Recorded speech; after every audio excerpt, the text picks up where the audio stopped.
Introducción al Evangelio. Estamos contemplando el Evangelio según San Lucas, que rige en este ciclo C. Venimos tratando un poco la temática de algunos destinatarios privilegiados de la salvación y habíamos tocado el tema de los pobres y cómo Dios está de su lado por su causa.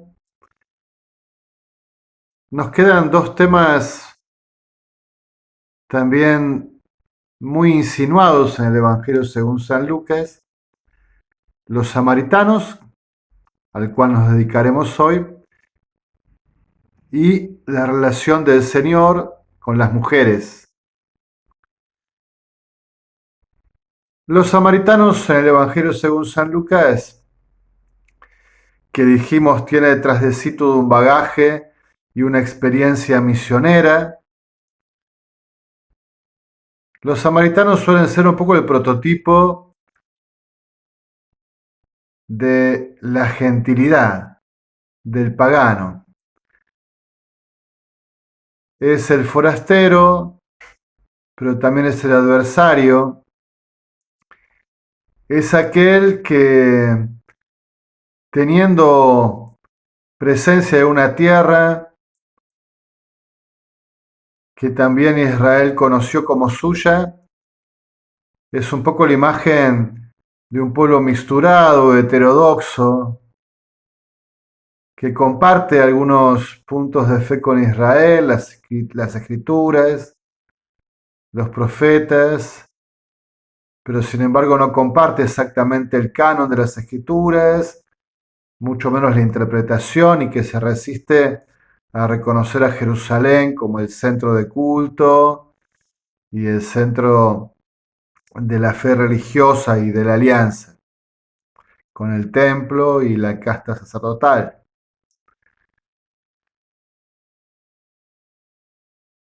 Evidentemente, entonces son mirados por los judíos como personajes extraños, ya digo, de fe heterodoxa, algo así como si fuesen unos herejes, ¿no? Y al mismo tiempo vistos como forasteros impuros que no transitan cómodamente la tierra de Israel, que el contacto con ellos realmente no es algo buscado, deseado, sino más bien evitado, que tiene ese rasgo también de competencia entre Samaria y Jerusalén, entre Israel y Samaria. Bien, los samaritanos son un poco el prototipo entonces de los gentiles, de los paganos, de los que no tienen fe o tienen una fe que no parece prístina, que no parece pura, ¿no? Que tiene que ser madurada. En el Evangelio según San Lucas tenemos dos textos muy famosos y uno bastante menos conocido. Vamos a comenzar por el primero, el menos conocido, que está en el capítulo 9, versículos del 51 al 56. Y allí encontramos este relato. Cuando se iba cumpliendo el tiempo de que se los llevaran al cielo, emprendió decidido el viaje hacia Jerusalén y envió por delante unos mensajeros. Ellos fueron y entraron en un pueblo de samaritanos para prepararle alojamiento, pero estos no lo recibieron porque se dirigía a Jerusalén.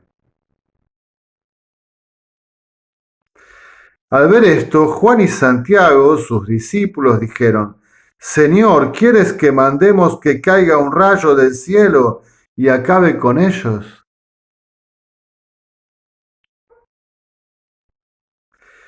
Él se volvió y los reprendió y se fueron a otro pueblo.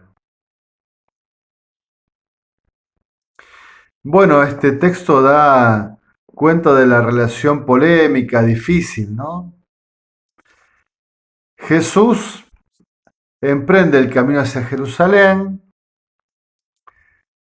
había comenzado su ministerio público en los territorios de Galilea, también había tocado lugares de tierras paganas, de la Decápolis, terrenos también de samaritanos, pero los samaritanos que quizás creían en Jesús, que habían adherido a su mensaje, que lo habían escuchado con alegría, con gozo, ahora lo rechazan porque se sienten traicionados, ya que el maestro se dirige a Jerusalén y Jerusalén es entonces la gran rival, la gran competencia de Samaria y de este pueblo. Claro, está en un ambiente polémico, o ellos o nosotros, ¿no? Y de hecho, frente a este rechazo, estos discípulos parece que exigen o suponen un castigo, una sentencia condenatoria, un juicio duro, y Jesús simplemente suspende esa sentencia, no permite que se ejecute y sigue caminando hacia otro pueblo. Evidentemente sigue en pie la oferta de salvación. Es como si se dijera, yo tengo que ir a Jerusalén y estos por diversos motivos no comprenden, están condicionados por su mirada, por su óptica, como también le pasa a tantos otros grupos, ¿no? Los fariseos, los sacerdotes, los escribas, todos también experimentan rechazo frente a Jesús, condicionados por su óptica, sin poder ir más allá de sus horizontes religiosos, sus comprensiones intelectuales, morales, etc. Y Jesús entonces sigue caminando, simplemente. Ya madurarán o no, ya se abrirán o no, pero Él simplemente sigue caminando y ofreciendo la salvación. Los dos textos famosos que tenemos son el del capítulo 10.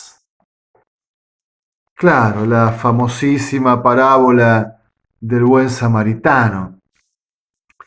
Recuerdan que allí en el capítulo 10, hacia el versículo 25, se presenta un doctor de la ley para preguntarle qué debe hacer para alcanzar la vida eterna. Y ahí entonces Jesús le dice, ¿qué está escrito en la ley? Y el doctor le responde, y Jesús le dice, bueno, has comprendido bien, pero para justificar su intervención le hace esta pregunta, ¿quién es mi prójimo? ¿A quién tengo que considerar prójimo, próximo? ¿Hay alguna limitación? Algunos quedan excluidos de esta categoría de prójimo, de próximo. Y entonces Jesús cuenta la famosísima parábola. Desde el versículo 30 en adelante leemos. Un hombre bajaba de Jerusalén a Jericó, tropezó con unos asaltantes que lo desnudaron, lo hirieron y se fueron dejándolo medio muerto. Coincidió que bajaba por aquel camino un sacerdote y al verlo pasó de largo. Lo mismo un levita llegó al lugar, lo vio y pasó de largo. Un samaritano que iba de camino llegó a donde estaba, lo vio y se compadeció. Por diferentes motivos de pureza legal, de interpretación de las normas morales, los primeros dos que pasan, que representan la fe de Israel, un sacerdote o un escriba, disciernen que no deben detenerse, que deben seguir su camino, que no les atañe a ellos involucrarse. Este otro samaritano, con esta fe distinta, quizás heterodoxa, para algunos judíos herética, con otra óptica, con otros presupuestos, con otra mirada, se detiene, se deja impactar por la situación. Y entonces dice la palabra que se compadeció, lo vio y se compadeció. Le echó aceite y vino en las heridas y se las vendó. Después, montándose en su cabalgadura, lo condujo a una posada y lo cuidó. Al día siguiente sacó 2 monedas, se las dio al dueño de la posada y le encargó: cuida de él y lo que gastes de más te lo pagaré a la vuelta. ¿Quién de los tres te parece que se portó como prójimo del que cayó en manos de los asaltantes? Pregunta Jesús. Bien, aquí entonces el samaritano es el prototipo del que puede encontrarse con la mentalidad de Jesús, con el corazón del Señor. Porque puede pararse, detenerse, contemplar, conmoverse y después actuar, ¿no? Porque hay un montón de acciones que tuvo que realizar, tuvo que detenerse, salir de su ritmo, de sus cosas, de sus intereses, registrar a otro que está en una situación adversa, compadecerse, bajarse del caballo, ¿eh? Detenerse y bajarse, acercarse, aproximarse, bajar aún más, inclinarse, quizás arrodillarse o ponerse en cuclillas para poder hablar, para poder curar las heridas. Y entonces purifica las heridas, les pone algún ungüento, las venda. Luego tiene que levantarse levantando al caído, llevándolo quizás sobre sus hombros. Y luego tiene que hacer un esfuerzo mayor porque lo lleva hasta el caballo, pero tiene que levantarlo hasta la altura de la montura. Lo pone en el lugar donde él estaba antes. Probablemente el samaritano elegirá caminar llevando las riendas del caballo, con el caído en su lugar, en su posición arriba de la montura. Y luego hacer todo el trayecto hasta encontrar un descanso y allí hacer de nuevo todo ese trabajo, ¿no? Cargarlo sobre sí, descendiéndolo de la montura hasta la tierra, ayudarlo a caminar hasta la posada y hacer el esfuerzo también de colocarlo en la cama. Y allí se quedó cuidándolo y se comprometió aún más, le pidió al hospedero que lo siguiera cuidando y se comprometió a volver para ver si había terminado bien la curación, la recuperación y para hacerse cargo de los gastos que pudiera haber eh, necesitado el hospedero para cuidarlo y que no estaban previstos en el dinero que le entregaba para hacerlo, los gastos excedentes. Bien, todo un símbolo de preocupación, de compromiso y un montón de acciones que lo involucran, ¿no? La iglesia, en la interpretación tradicional desde los padres, desde los santos padres, recogida en alguna plegaria eucarística de la liturgia, interpreta que Jesús es el buen samaritano que se acerca a la humanidad caída al borde del camino. Pero en el fondo también se nos está diciendo que una fe que Dios considera auténtica, una fe purificada, es una fe capaz de detenerse e involucrarse con los caídos, con aquellos en los cuales tenemos que percibir a Cristo en cruz, al crucificado, en tantos crucificados al borde del camino.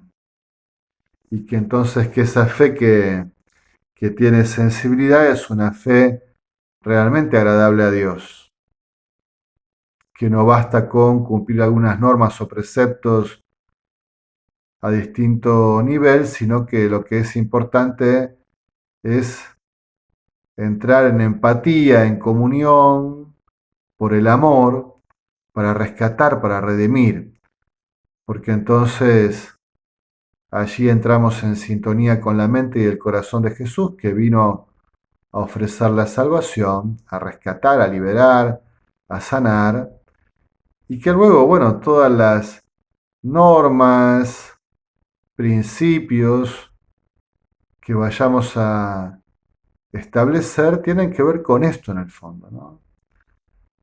Nuestras normas, nuestros principios, como dirá también el Código de Derecho Canónico, son para la salvación de las almas, para la salvación del hombre, para ayudar, para favorecer, para cooperar con Dios en esta misión de salvación. Y entonces, si este Jesús que por la encarnación y por la Pascua se hace prójimo, se detiene, se desmonta y se acerca a la humanidad caída, bueno, allí está la fe en su autenticidad, en su principio, en su raíz, en su centro de amor y de misericordia. Y Jesús parece decir que este samaritano de fe heterodoxa, casi herética, liberado quizás de una visión un poco rígida, o un poco legalista, o un poco quizás a la defensiva del resto de los personajes, una fe un poco más, entre comillas, desfachatada, encuentra la sensibilidad para comprender cuál es el centro de la cuestión y cuál es lo periférico, qué es lo que es más relativo y qué es lo que es más esencial, innegociable. Y acierta mejor a dar una respuesta y se hace prójimo del hombre caído. Finalmente, el otro texto también es bastante famoso. Es el texto de los 10 leprosos.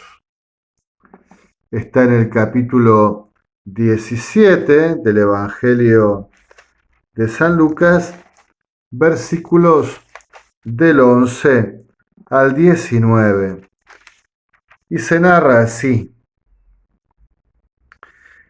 Yendo él de camino hacia Jerusalén, atravesaba Galilea y Samaria.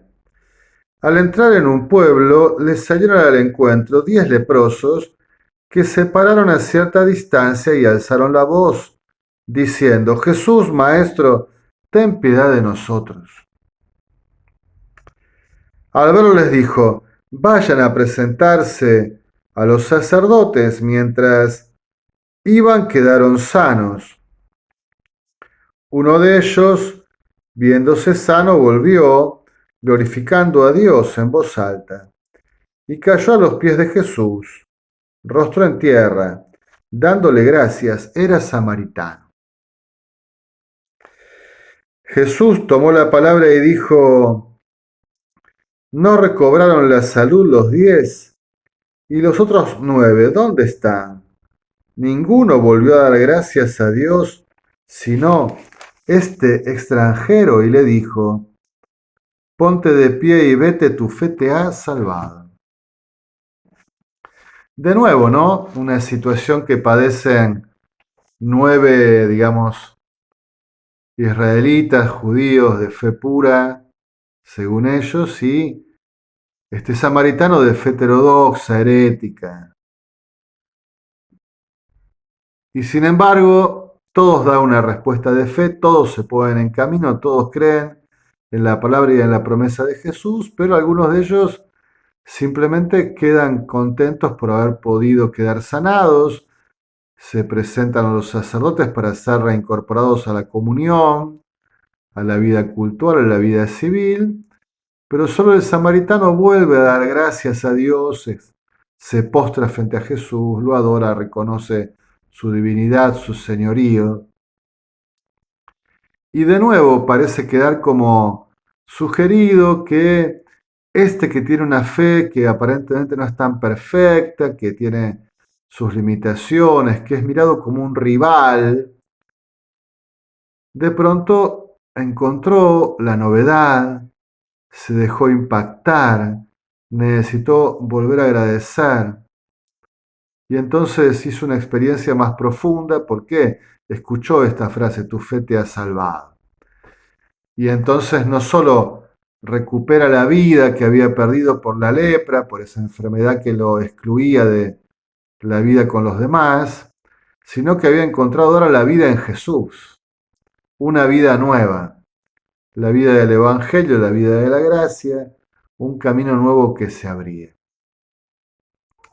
En el fondo, en estos textos de los samaritanos, San Lucas está dando cuenta de la experiencia misionera de la iglesia, donde hasta el mismo San Pablo se asombra de la resistencia y del rechazo que sus compatriotas judíos hacen de Jesús como Mesías y de la disponibilidad impensada de los gentiles de los paganos para abrazar la fe. Bueno, un tema para seguir meditando y contemplando.